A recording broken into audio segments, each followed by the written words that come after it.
Yan, sinara po nila ang buong simbahan dahil sa isang vlogger na dinuraan ang holy water. Sinara. Sa Husamis Occidental yata po yan.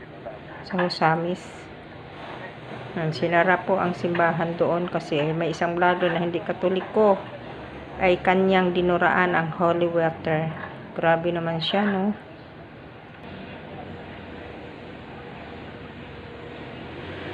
So, yan po ang vlogger na dinuraan ng holy water. Yan po siya, oh. Dinuraan po niya. Ngayon, paiyak-iyak siya ngayon.